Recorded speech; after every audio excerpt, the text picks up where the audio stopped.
Hi, listeners. Are any of you interested in recording your own podcast? If you haven't heard about Anchor, it's the easiest way to make a podcast. Let me explain. The first thing I've got to tell you about it is the service is totally free. There are creation tools that allow you to record and edit your podcast right from your phone or computer.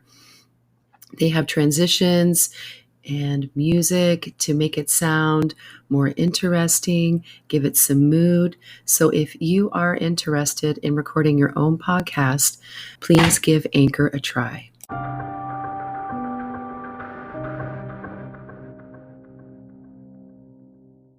Welcome back for another episode of The Last Word, the always true life podcast that asks, what is the significance of a person's final words, and what impact do they have on those left behind?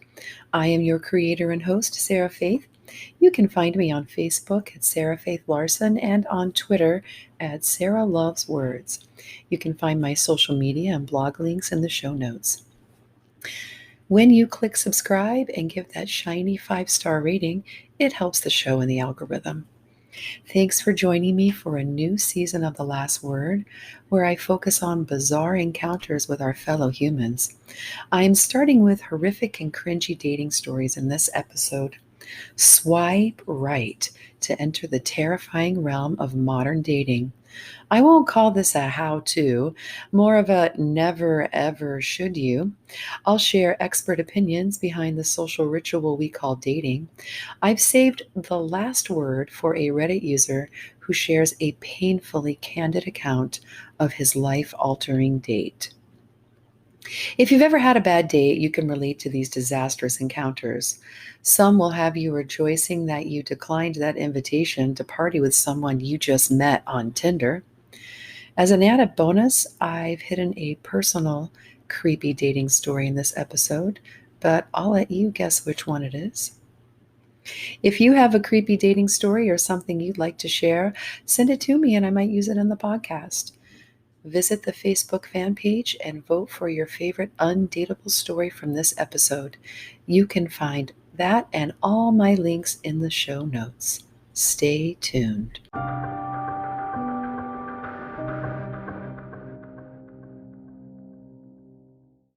Time to grab your favorite support device because these true stories about our fellow humans are uncomfortable. Dating in the 21st century is not for the faint of heart. It is overrun with the hopeless desperation of the undateable. From guy in a van to inappropriate toe fetish, we have psycho stalkers, arrest warrants, and blind dates with aliases, and much, much more. I recently read a woman's account of the worst date she'd ever had.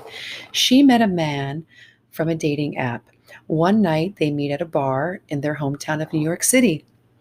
He has a dirty beard, smells bad, and is overall disheveled.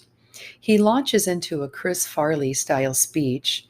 Remember the SNL skit with motivational speaker Matt Foley? I hope you do. He tells her that he lives in a van in protest of the high rents in New York. He says he has a full-time job, but has a goal of permanently living off the grid. He says he is happy to wash his clothes at the laundromat once a month and to shower once a week in the trucker stalls at Walmart. He excuses himself to the bathroom and is gone a long time. The woman is wondering if he's taken a shower in there. He comes rushing out and whispers for her to take whatever he's handing to her under the table. He tells her he took several rolls of toilet paper from the bathroom and begs her to hide them in her purse. He says he needs them for his van. She refuses and says, "Peace out." The guy begs to walk her home. She says, "Nah, it's too far." He says, "I thought we had a really great time and I would super appreciate it if I could come up and use your shower." Of course, she said no. Why are undatables like Van Guy shocked when people are repelled by their behavior? Lack of awareness, poor communication, unrealistic expectations, ulterior motives, the list goes on. I knew there must be more of these dating horror stories, and yay, or not, there are boatloads of them. First, we'll hear from Reddit users. I have proofed and edited some of these posts. Don't be afraid to use punctuation, people. All of these stories are purported to be true. If they aren't, oh well. From a former Reddit user, do you believe? Went on a blind date from MySpace, mistake number one. We met at a fancy Italian place. He's decent looking and very nice, and all is going well. Then he asks if I believe in crop circles. The story unfolds that he is in a cult that believes aliens are on Earth. The aliens have lived in London since 1970, and they are here to save us from global warming. He channels the alien power with a group 3 times a week. There is also a supreme leader that directly channels messages from aliens and writes them down. He wants to quit his job and channel the aliens full time. What? Hey, I got a pretty delicious pizza and a good story out of the deal. Also, if aliens are here to stop global warming, they are doing a shit job. From Miss Fu Manchu, American Idol. I've only been on one blind date a few years ago. It was with the investment banker's son of one of my mother's friends. One of her attempts at finding me a respectable boy from a good family.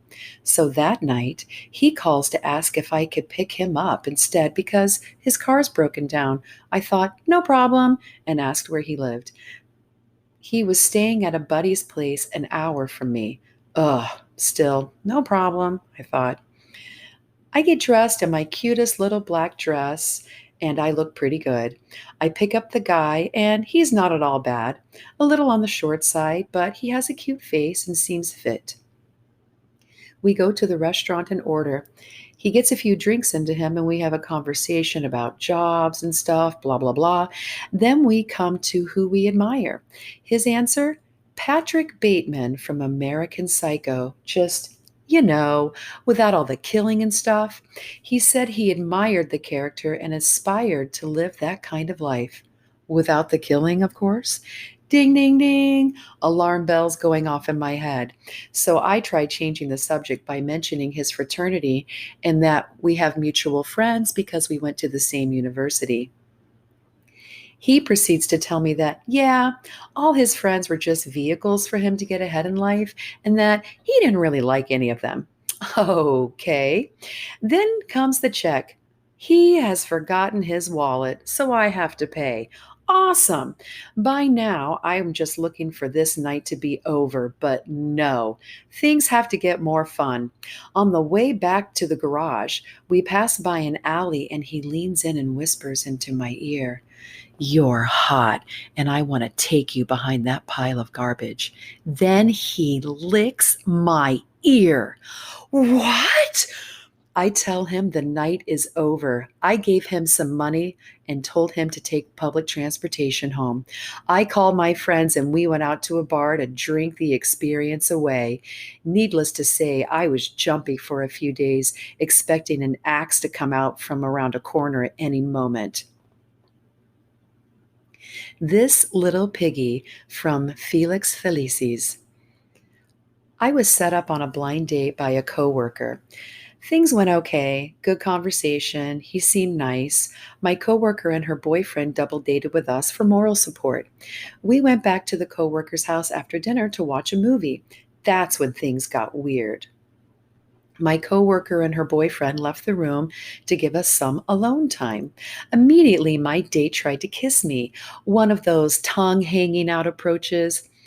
I politely rejected the kiss and said it was too soon for that kind of affection. So he shifted his attention to my feet. I was wearing open-toed shoes, and he grabbed a foot in his hand and asked if he could rub it. I declined, and he began to beg. He told me he loved feet and wants to suck on my toes. I declined again and started to get scared. He made a last-ditch effort by asking if he could just sniff them once. I gathered my things and left ASAP. He followed me to my car and tried to beg me in baby talk to come back, me and my widow piggies. I kept expecting a camera crew to pop out from behind a tree and say, "You've been punked." I was as nice as possible about everything, but I said I need time to get comfortable with someone before I can become affectionate. I pulled out of there so fast I squealed my tires. I had no intention of seeing him again since he had violated my personal space so much. I passive aggressively ignored his phone calls and messages. He couldn't take a hint, though, and called 20 times in one day. I finally manned up and told him that I wasn't interested in pursuing a relationship. He immediately got nasty, called me a tease, and told me never to contact him again. Weirdest date ever. Reddit user Bebop717 calls his story "Gamer Girls Are a Myth." A fellow gamer friend of mine set me up with a girl named Andrea, whom he claimed was a hardcore gamer. She invited us to a LAN party at her house. I swung by her place in my parents' van with my Apple desktop in the back. I have a nasty habit of arriving too early for events. I was about to knock on the door when this girl opens the door quickly as if she's in a rush to get out of here. Our eyes connect. I introduce myself. "Oh, hey, I'm Bebop717. You must be Andrea." We talk for a bit as we walk back to my car to get my computer. She sounds a bit excitable and walks quickly. When I walk to the back of the van to get my computer, she gets into the passenger seat. I'm confused. What's up? She buckles her seatbelt and says, "I'm starving. Let's get out of this place." I said, "Won't everyone be here soon?" She said not to worry about it. The door's unlocked and her sister was home. I nod and ask what she wants to eat. She says a Chinese place a few blocks away. It was a nice sit down restaurant, and I was confused if this was supposed to be a blind date or just a chance to hang out. But she's pretty cute, and I like Chinese food, so I'm not saying anything. I toss my jacket on the back of the chair, and we put in our order. Something does not seem right about her. She seems jumpy. Perhaps she's nervous because this has turned into a date. We order our appetizers, and then my phone rings. It's the guy who set me up with Andrea the night before. I excuse myself from the table and return his call. I explained I was out to dinner with Andrea at the Chinese place a few blocks away, but we should be back in a bit. He says, "Take your time. We're coming to the party now." I'm a bit disappointed. I've been out of the dating game for a while, and I tell him, "Do you mind if I stay with her and have dinner? She seems pretty nice, and it's turned into a date." My friend cut me off. "Don't leave the restaurant. We'll be there in 2 minutes." I walk back to the table and see the spring rolls have arrived, but Andrea is gone, and so is her purse, along with my jacket, which held my wallet. I ask the waiters where she is. I walk outside to where it is 10 degrees Fahrenheit to see my car has been stolen. I am frantically calling 911. On the second ring, 3 squad cars pull into the parking lot with lights and sirens. They ask if I'm Bebop717. I'm still lost how they would even know my name. They ask where Andrea is, and I tell them I don't know. She just stole my parents' minivan loaded with computer gear. My friend pulls up with this chick. He introduces me, Bebop717. This is Andrea. Andrea informs me that I just met her twin sister, Adriana. She and the cops fill me in. Andrea played a prank on Adriana by swapping their mother's recent positive pregnancy test with Adriana's negative one to get even with her for the previous week when Adriana hooked up with her twin's ex-boyfriend. This led to Adriana torching her sister's car where said deed took place and decided to run away. Good timing on my part, getting there early and helping her escape. After about 2 hours, the cops call. The car has been found. Adriana is under arrest. And do I want to press charges? There's no damage, and I don't want my folks to find out what happened. Turns out Adriana's father was a judge, and they were quite lenient on her. I kept my distance from the twins after that.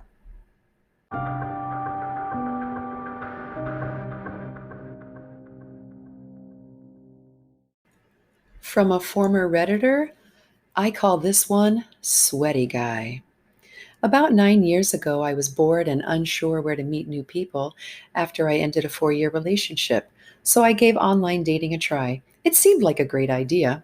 Eventually, I started emailing this awesome guy.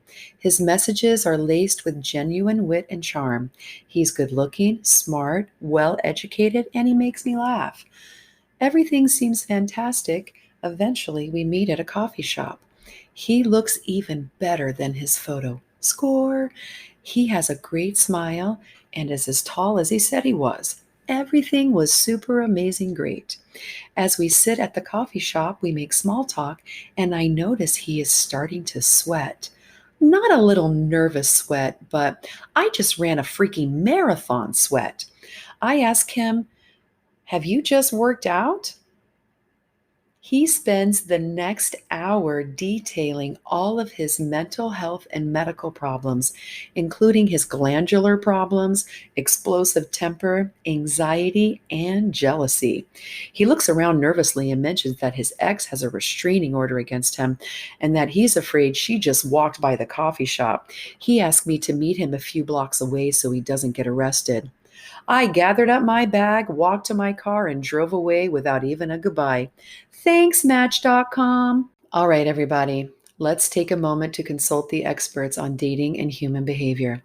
From Esther Boykin, a licensed love and relationship therapist. Technology can bridge the gap and make it easy to connect with people all over, but it can also intimidate and confuse the rules of engagement. People find themselves with more questions than answers when it comes to how to date now. I see clients and friends definitely struggling with it. The downside of more options to meet and connect means that there are more opportunities for miscommunication and misunderstandings. Miscommunications and misunderstandings abound in all these stories. At least one lead character from each story is undateable. Sometimes there are multiple culprits. The experts at Cache tell us why modern dating has become so hard. Unclear expectations. Hookup culture is making everything easier. Lines like, "I'm not looking for anything serious," changes looking for love into a negative.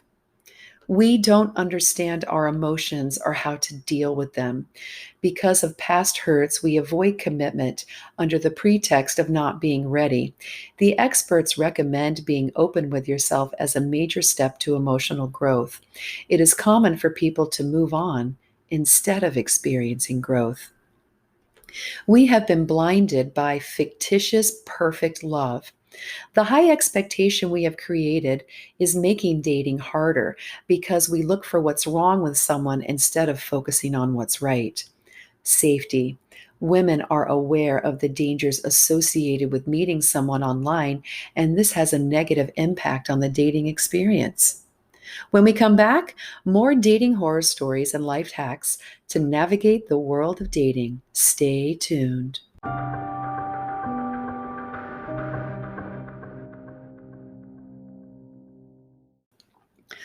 Welcome back to The Last Word. From a former Redditor, 20 something. Single motherhood is not the most attractive quality in a woman, and something that Redditors seem to agree on time and again. I've been a parent for 10 years and single since I was pregnant. I have been on dates, but guys seem to react very badly and in many different ways to the fact that I have a child. Also, it seems that most guys around my age want to date 20 somethings. The 20 somethings want to date 20 somethings.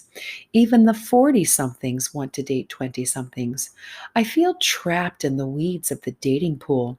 I have given up even trying now because I'm sick of the bullshit attitudes. I tried being positive, but that just seemed to get thrown back in my face. I have since accepted my forever alone status, and my soul has shriveled up. That is all. From Lifehack, 16 harsh truths about modern dating you must face. Everyone, including you, is lying. Texting equals low priority. So does the word maybe. You are not the only option. They're probably seeing other people. and you should too. People have issues. They possess a dark side. So do you. People who see dating as therapy will smear their traumas all over you. Work on yourself. Your issues will take center stage and scare off your dates. Do not expect or project perfection. People want people who are desirable to other people. Unconditional love is not automatic. It is impossible and unrealistic to fully know someone. The less you care, the more power you have over your choices. From Redditor, Karma is Inevitable, Intense Playdate. A couple years ago, I struck up a conversation online with a newly divorced dad of two who lived near me. Let's call him Nick. We messaged for a couple weeks. He continues to ask me out, but I'm in no rush to jump through 100 hoops for one more bad date. It was apparent Nick had a lot of something bubbling under the surface, talking a lot about his ex-wife and all their drama. I listened politely and knew that the man was far from ready to date again. My attitude toward him changed from possible romantic interest to, this guy is a mess. He needs a shoulder, not a girlfriend. I listened, but never flirted or mirrored his persistence. He even asked if I'd agree to go to the beach with him and his family on Memorial Day. I got the feeling it was a trip he'd booked before the divorce. I said, that's a generous invitation, but we don't even know each other. He didn't like that and said things to try to change my mind, which didn't work. It just made him seem pushy and desperate. Okay, everybody. This is a red flag for me, and it should be a red flag for anyone. I'll explain. When you are getting to know someone and you assert your boundaries, ones that existed for you before that person walked in the room, but that person refuses to accept your boundaries, they will always refuse to accept your boundaries. If you can live with this, great. I highly recommend walking away. People who want you to change things about yourself to please them will always expect you to bend over backwards to please them. They are less interested in your pursuit of personal growth and more interested in what serves their desires. They were like that before you showed up. They might be that way forever. It is not your job to change them, but recognize it for what it is. Decide what you can live with. Beware of people who won't take no for an answer. That is all about them and not about you. They are telling you that the world doesn't have permission to deny them what they want. Many will use all their resources to get their way, even when doing so isn't productive. They will even violate others to prove their points. I call it toxic narcissism. You call it whatever you like. All right, back to the story. After a few weeks of messaging, I agreed to a casual meetup with Nick. It took some time to work out our schedules, but we found a Saturday afternoon that worked. About 20 minutes before we're supposed to meet up, Nick sends a text. He has a family emergency and is running a little late. He doesn't specify, but I assume one of his children is sick or hurt. He thanks me for being patient. He says he's taking care of it, and I'll see him soon. I tell the babysitter that my plans are back on. As I'm walking out the door, I get two more messages from Nick. He'll be an hour and a half late, and oops, so sorry, but I need to cancel. I took mental stock of this mess. He started this cancellation dance when the babysitter was on her way to my home. He canceled when he was already late. He pushed me for the meeting, then canceled it. Too much BS and mixed signals. This is a waste of my time. I was moving on from Nick, no great loss. I hear from him a few months later. He tells me what happened that night, a boatload of Lifetime movie ex-wife drama. I listened here and there, still no flirting. I am not going out of my way for Nick.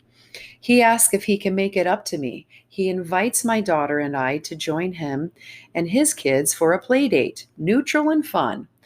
I feel now that he used this route of entry because he sensed I had no interest in him. I reluctantly agreed. He assured me he'd take care of everything, etc. My intention was to show friendly solidarity to another solo parent, not to hook up with this fragile man child. He was nice looking in his pictures, but I felt no attraction to him. He said that he lost a lot of weight during his divorce and was quite thin. He asked me not to mention it because he's self conscious of it. Again, we're not on a date. The kids are on a date. His physical appearance means nothing to me. I'm not attracted to any man who reeks of intense personal problems. We meet up at Sky Zone, an indoor recreation place for kids. My daughter and I got there first, and he came a few minutes later. I see him and I sense immediate crazy vibes. Not the kind where I scream and run away, but enough to put me on alert. It was easy for me to see that he was forcing himself to act calm. I chalk this up to being a newly divorced dad who was worried about making a good impression. Again, does he think this is a date? Because he looks nervous. Awkward. His son runs off to the batting cages. Our daughters, who are similar in age, wanted to play in a certain area. He and I sat nearby to supervise and chat. He had an intense vibe that made normal conversation impossible. Out of nowhere, he smiles and says he has to step out for a minute because his ex wife is here. I literally met this man 5 minutes ago. First internal alarm screeches. Since I am not a fan of public drama, I smile politely and say, "Take your time." Then, out of nowhere, he bends down and kisses the top of my head, tells me I'm beautiful, and he'll be right back. I cringed and leaned away from him. All my alarms are going off now. My number one goal is to amicably end the playdate and flee. But how? This man I just met left his young children with me so he can go outside and have a conversation with his ex wife on what he seems to think is a date. I wonder what kind of impression he thought he was making on me. Plus, I was worried that he may have just abandoned his kids. Nick comes back about 15 minutes later. He never asks how the kids are or thanks me, a stranger, for watching his child. He goes right into what had just transpired with the ex and all the reasons for it. He tells me about the Saturday afternoon he canceled our meetup. I refuse to call that a date. He blames the ex wife, saying she went full on crazy and they had to take her to the hospital. He never stops talking about his ex. I can see ticks in his facial expressions like someone who's about to erupt. I can't get out of here fast enough. He suggests we go to the concession stand and get food for the kids. I am too nauseated to eat. Nick is trying to push me to drink with him and relax, but I have been ready to scram since his psychotic self showed up. He had not lied about being thin. He was a skeleton. He asked me not to mention his thin appearance. Then he brings it up and asks me to be patient with him and starts this "I'm a broken man" story that is dating repellent. I feel like a therapist on a scheduled outing with a patient. Part of me is happy that our daughters are having a great time. Now I'm reluctant to pull her away from the fun. After all, this evening was for the kids. He thinks I've loosened up and he invites me again to join him and his children on the beach vacation in a few weeks. I told him again, that sounds lovely, but no thank you. Each time I shut down his attempts to make progress with me, I can see it's more difficult for Nick to disguise his anger at rejection. I'm worried and working hard to cover my anxiety about his scary persistence. Nick has completely different impressions of our evening. Dude hasn't noticed I can't sit next to him at Sky Zone because he's so squirrely and intense. He thinks we're going to pile into the family car and drive to the beach with me as his ex wife replacement. He's actually in favor of this idea? Bonkers. I have to find a polite way to end this because I don't want to set off the temper I sense he's hiding. I tell him we are leaving soon, but continue to play with the kids and act like he's just another dad at Sky Zone, blah, blah, blah. Nick puts his arm around my shoulder and whispers, I need to be alone with you. If I have to, I will drag you into that bathroom and have my way with you. I went and got my daughter and told her it was time to go. He gave me a weird, big eyed expression and announced that he was leaving first. Thank God my daughter saw one more game she wanted to play. I wave bye to them and tell them that we are staying. I wanted him to leave first so he couldn't follow me or see my car. He said, but I didn't get my kiss. There was no way I was letting that happen. I shoved my arm out in front of me like a crossing guard and said, don't force it. He looked shocked and furious. I fiercely ignored him and went back to playing with my daughter. About 10 minutes later, we walked to the car. My daughter immediately is asking when she gets to play with her new friend again. I cut that off by telling her that they're going on a long vacation and I don't know when we'll see them again. Nick begins texting before I have even arrived home. He says positive things about our meeting that are not reality-based. He adds negative comments about how I don't have permission to reject him. Then he tries to act sweet. I dislike him more and more and ignore his messages. The next day, he is back to asking me to join him on his vacation. He sends photos of the beach resort. Hell no.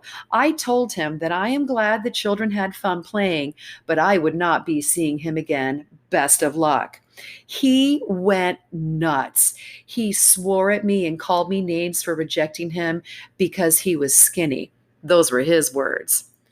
I respected his wishes and never mentioned his weight. He said that I needed to understand this and that about him. I was appalled that he was blaming me for not accepting his undateable ass. What about the trip to the beach? How can I cancel when he's already told his kids that we're coming? I blocked him, and I don't like remembering those things he said to me. I was disturbed by Nick, but I had to save his messages because I was terrified he might find out where I live and cause problems for me. After a week, he stopped trying to get my attention. It was about 6 months before I felt comfortable meeting anyone again. A few months ago, I saw his profile pop up on a dating app and I reported him. From a former Reddit user, cheap beer and on-street parking. I should really be working, but I can't resist typing up this story. A few months ago, I was talking to a girl on OkCupid. Things were going well, so we decided to get together. I was on a budget because I was saving to move out of the country, so I suggested a local Thai place I knew, which had 25-cent beers with an entree. The food was decent, and the cheap beer didn't hurt. I offered to pick her up, but she declined, which is completely respectable. The night of the date, I'm running 5 minutes late and feeling rushed when I get a call from her. Even though I gave her an exact address in an easy to find part of town, she's having trouble getting there. She ends up calling me back 6, 7 times in the next 45 minutes as she tries to find her way there. No advice I could give was helping this girl. By now, I've been there 30 plus minutes and I've almost finished my beer. Red flags about how incompetent this girl must be are going crazy, but I'm already on the ride. She calls a final time and says, "Hey, is there a parking lot?" To which I reply, "No, it's all on-street parking, but there were a lot of spots when I parked." She replies, "I don't know how to parallel park." Mind you, this is a city. Parallel parking is a way of life. I'm dumbfounded she doesn't possess this skill. This is already a nightmare in my mind. She asks if I would mind coming out to park her car. I agree and start walking outside, feeling embarrassed when I tell the hostess that I'll be right back. I walk outside as she pulls up. First of all, this girl was not as advertised. I got my space angled hard. I'm not not someone who needs the perfect girl, but I'm telling you, this was out of control. I climb into the driver's seat and I say how weird it is because I haven't driven anything but a manual in 3 years and her car is an automatic. It just feels strange. I slowly accelerate and head down the block. About 3/4 of the way down, I see an open spot. I let off the gas and instinctively push in the clutch. Instead, I stomped the brake hard. The girl had quite a lot of mass and wasn't wearing a seatbelt. Any physics students knows what happened next. Her head flew forward and nailed the dashboard. I started apologizing like crazy, and luckily she wasn't hurt. We spent the next hour having an awkward dinner, then parted ways. No, we didn't call each other. From Reddit user Tezzy. I call this one the list. The following are things I found out on the first and only date. Each of these things was a massive red flag on their own. He mentioned he had done a B&E to somebody's house to find stuff to sell to buy alcohol. He seems to be an alcoholic. He told me he robbed a liquor store. He says he has anger management issues. He is convinced that horror movies are accurate depictions of real events. He claims that the moon is his guide. I asked him WTF that meant, and the explanation was so messed up, it merited being red flag number 7. He stole somebody's wallet after sleeping with them. The aforementioned individual in number 8 was his crack dealer. This is an inference I made. He went to a mental institution when he was 15. He has a history of hardcore drug use, although that is kind of a given considering everything else. When a police car passed us on the road, he freaked the freak out. There is probably a warrant out for his arrest. He threw somebody down a flight of stairs because they slapped him. I wish I was making this up. From Ratty Pack 2000, I call this one, Oh, It's You. My friend took this girl out to dinner for a first date. It was a disaster from the start as the girl spent the entire date on her phone. Being the nice guy he is, he decides he'll get this date done with and never call her again. He gets up to go to the bathroom, and on his way back, he notices her sweater had fallen off her chair onto the floor. He bends down and puts one hand on the table for support. And when he picks up the sweater, he feels a sharp pain run through his hand. He looks up and she stuck a fork in his hand, still on the phone, and simply says, Oh, it's you, and continues her phone conversation. He found the waiter, paid for his half of the meal, and never looked back. From a former Reddit user, the date that didn't happen. Showed up to the restaurant and waited 30 minutes. Ordered some food and was about to leave when he texted me. Hey, there's a liquor store across the street from the restaurant. Can you pick up 2 6-packs for me? I told him I wouldn't. He says he decided to play frisbee with his dog instead. Deleted app, went to liquor store, picked up wine, went home. He texted me for a month or so to tell me he just bought tickets to see me dance. I'm a retired ballerina, but I haven't been in any shows in a few years. Then he texts me an hour later and tells me how great I was on stage. I never responded. Dating is too confusing. I'm all done. Former Redditor talks about a date with a lab tech. Before Tinder, Match.com, and other sites, people used to advertise in the newspaper. I responded to an ad that painted a picture of a responsible, educated, and fun guy. Fun guy, if you get my drift. He said he was a lab technician and talked a good game on the phone. We met at a local pub to have a few beers and some lunch.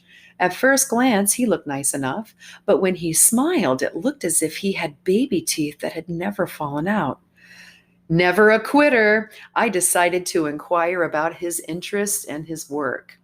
On being a lab tech, it turns out he made LSD in his mother's garage.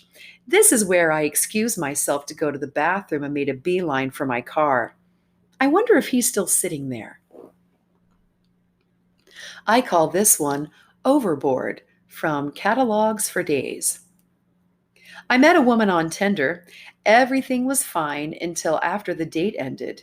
Over the next 2 hours, I received 80 texts, 10 calls, and a couple of voicemails, all of her crying and saying that I need to move in with her and her dad because she's suicidal and I need to take care of her. I deleted the app after that. From Giggle Dust, not Gucci. Dated a guy who was arrested by detectives on our date. He tried to return a pair of fake Gucci sunglasses. When the store clerk threatened to call the police, he flashed an FBI badge to the clerk. Turns out they got him on tape flashing what was actually his brother in law's FBI business card. The card had a 3x5 FBI hologram, so it could pass as legit at a glance. Did I mention he was the principal for a reputable Catholic school in my area? Story made headlines and all. From Reddit user Snack Burrows, I call this one Trainwreck. On OkCupid one summer, I met a girl in West Hollywood and we went out to dinner. She turned out to be way bigger than her pictures, insanely rich, and was the daughter of Ozzy Osbourne's cardiologist or some shit like that. And she had a nasty coke habit. The whole date, she was doing coke in the bathroom and barely ate her food. After we went back to her place, where she visibly spiked my drink with a Mickey, then asked me to tie her up. She refused to allow me to drive my car out of her garage, left me to wait in my car all night. In the morning, I followed another car out. Okay, so here's my question. Why did he go home with her? Like, if you're on a date with her and she's doing coke in the bathroom and you're looking at her like, what's going on? Why did you go home with her? And then she slipped a Mickey in your drink?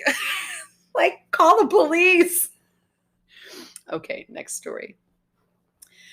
From a former Redditor, Jekyll and Hyde. A man I spent some time chatting with during the pandemic seemed like a very nice fellow. For a few days, we talked on the phone for hours. One day, I was on the phone with a friend.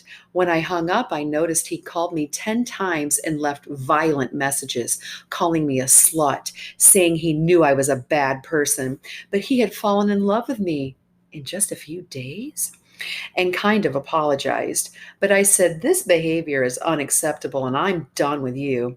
I can't deal with it and would not answer any calls. I blocked him.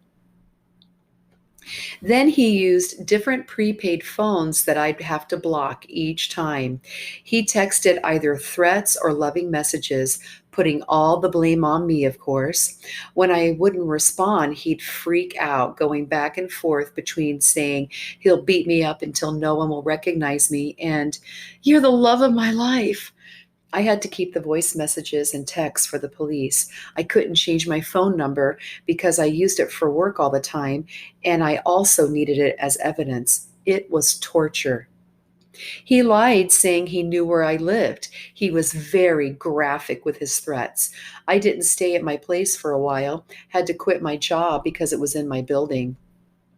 I was so damn tired, frightened, and helpless to listen to these awful things and thinking of what he might be doing to other people. My friends had to stop me from answering him with, come and get me. I'll give you the address. I'll take you down with me and I'll be the last one you hurt. They traced the first phone number, the only non prepaid one. He was about an hour drive away, if that was his phone he called me with. When they transferred my complaint to that area, it ended quickly. I only feel safe now because I have such amazing friends. Lock him up for everyone's sake, or make me win that fight. I was lucky he was sick and showed his true colors early on. Even luckier we never met in person. Otherwise, I would have been fooled like he was Dr. Jekyll and Mr. Hyde. From Reddit user CharlieBear26. I call this one Protecting the Sheets. Met a guy on Craigslist. After talking to him on the phone for a few weeks, we decided to meet up at his place for a date. Turns out the two-bedroom apart mm-mm. Turns out the second bedroom in his apartment is a shrine to his dead grandparents. I figure since they raised him, it must be his way of remembering them, so I let it go. We date for a few months, and it happens that he demands we take showers and sleep nude so we don't contaminate the sheets.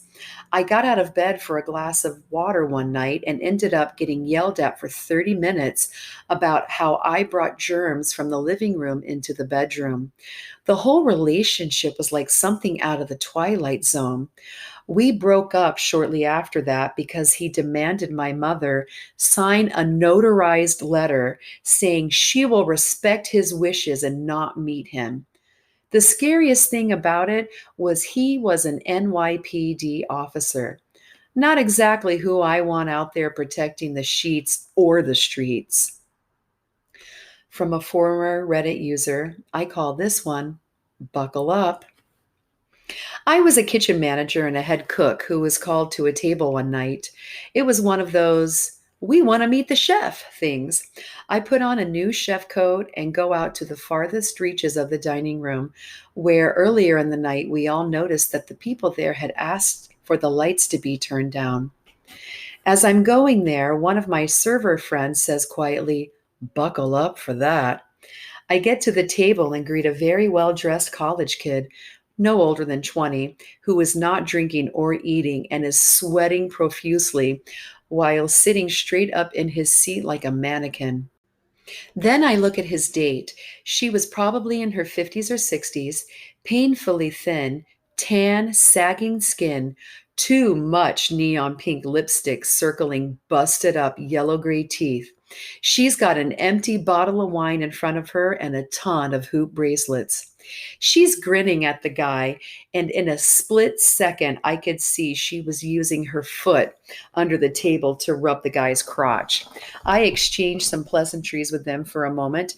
Then the guy asks if he can see the kitchen really quick because he used to work at the same restaurant in a different city. I say, "Sure, we'll be right back."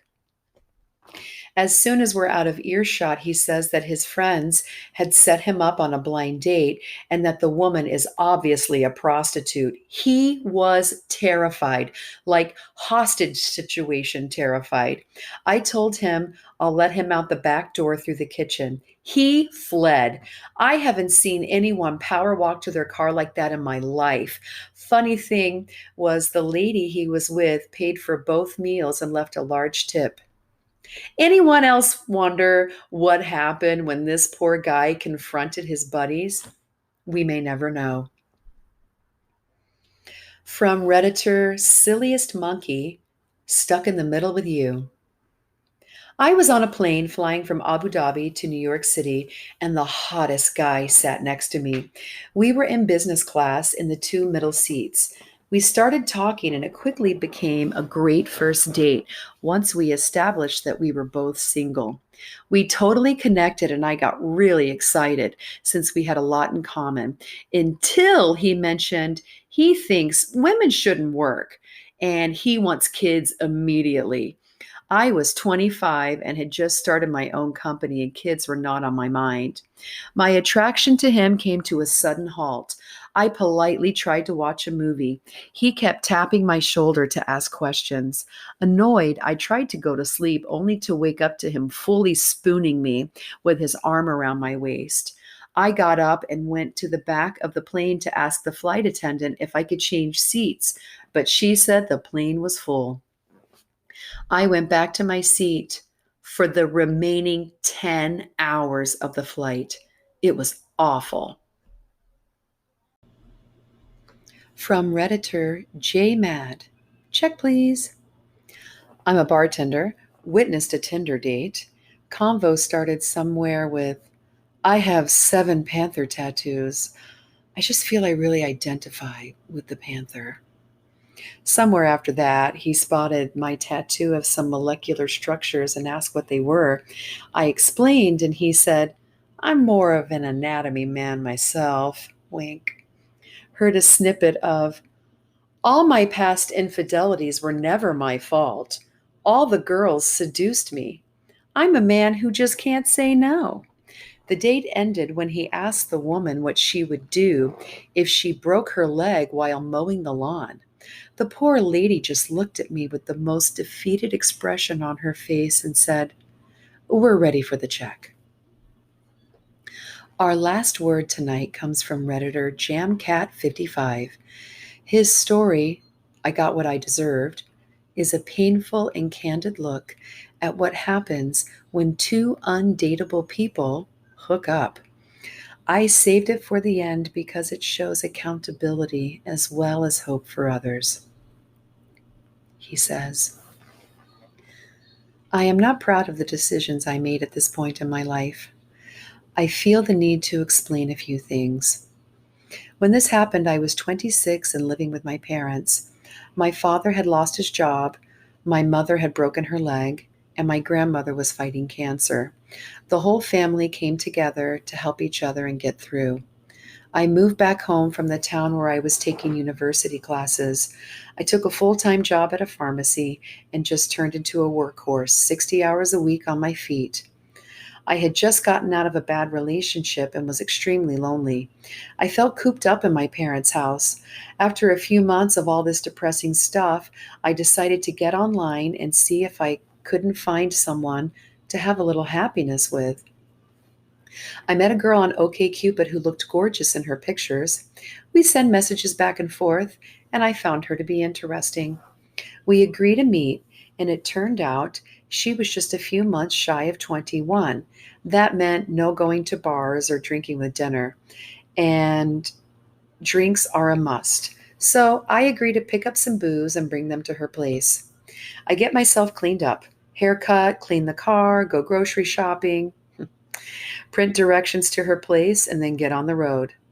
It turns out the directions were crap, and I end up making a 3-hour trip to her place, not realizing how far away she actually lived. When I get to her place, oh shit, it's low income housing for the impoverished. I knew I was in that kind of neighborhood when I saw two teenage kids hitting a cat with a jump rope in the parking lot outside the girl's apartment. Somewhere in the distance, I heard God and my ex girlfriend laughing together. She came outside to greet me. She wasn't fat, but she looked really unhealthy. Some spare flab around the middle, dressed in a slutty, unflattering way. Her jeans were so long they drug on the pavement around her feet and had turned brown at the heels and smelled like they were infused with cigarette smoke. She had the look of a girl who ate too much fast food and too many painkillers. She was the oldest 20-year-old I've ever seen, but still she had a nice face and I'd come a long way. I remembered our playful, interesting talks, so I give her my best smile and tell her it's nice to finally meet her. She smiled at me, and oh God, she had a set of PEE colored choppers that looked like she used them to open Coke bottles. It dawned on me I had never seen her teeth in any of her pictures, just her boobs. I cursed myself for being so dumb and hard up. I do the quick decision to just go for it. Nobody knew this girl or that I was there or what I was about to do, and no one need ever know. I could take my shame and bury it. I had already invested so much time and energy in this. I clutched the 6-pack and the bottle of Jose in my paper bag like a life preserver. Me and Jose would make it through together. We drink our beers and watch Idiocracy on her couch while talking a bit. I learned she is jobless, did not graduate high school, and lives on government assistance. The worst part for me was she had no desire or plan to improve these things. She was happy. I break out the tequila and we start taking pulls from the bottle. The sun is going down, but not quickly enough. I am sinking faster than it is. We go out to her balcony, and some of the brighter stars are already visible in the sky. The tequila came with. Eventually, I'm drunk enough. The sun is down, and by the light of the bug zapper, her face is not that bad. I kiss her. After a few minutes, she goes to put on some music. One moment passes before I hear the dulcet tones of Insane Clown Posse drifting on the wind. I consider leaping from the balcony to my death, but decide it'd be too embarrassing for my friends and family to find out I was ever here. Turns out the girl doesn't have a bed. As she gets drunker, she begins to share more about herself, and I'll spare the details. But it's apparent she is a very damaged person. My head is spinning from the booze, but I had a sudden moment of clarity. This girl is drunk. Although she is of legal age for a good romp, she is mentally no older than a high schooler. She's not too drunk to consent, but I know I'm never going to call her again. And I think what this might do to a damaged girl with issues. I excuse myself to use the bathroom and start drinking water from the tap to sober up. I remember staring at myself in the mirror and just thinking of how thankful I was for everything I had in my life. When I come out of the bathroom, she's passed out on the couch. I gather my shoes, wallet, keys. There's money missing from my wallet, but not much. The girl doesn't even have a bed. I just shake my head and leave. Once on the highway, I'm driving like an idiot. I'm drunk and I'm lost. I get pulled over by the cops in my parents' car, smelling like tequila and not wearing my shoes. The police ask me if I've been drinking, and I say, yes, I have been drinking. I give them my ID and whatnot and submit to the breathalyzer test. The cops see the results and start laughing at each other, but they don't tell me the results. They don't really need to. I already know I'm too drunk to drive, but couldn't fathom having stayed with that girl's place any longer. I gambled and lost, but to this day, I have never driven drunk again. I'm just glad I didn't hurt anyone. After the cops asked me why I was so far from home and what I'd been doing that night, I just tell them the whole story. I made them laugh, mostly at my stupidity. There is a moment, though, that sticks to me still. The officer said, "You live with your parents, and this is their car? How old are you?" I never felt so low. They took pity on me. There was a hotel across the street, and they gave me a choice: check into the hotel or go to jail. So I get a room for one. The cop said he saw I'd never been in trouble before, and because I work so much and I'm trying to finish school, he wasn't going to ruin my future, even though I already felt old as hell. I woke up in the morning in the hotel bed. I called my boss and told him I wasn't coming in. I just sat in the bathtub of that shitty hotel on the highway in some part of Indiana where no one ever need go.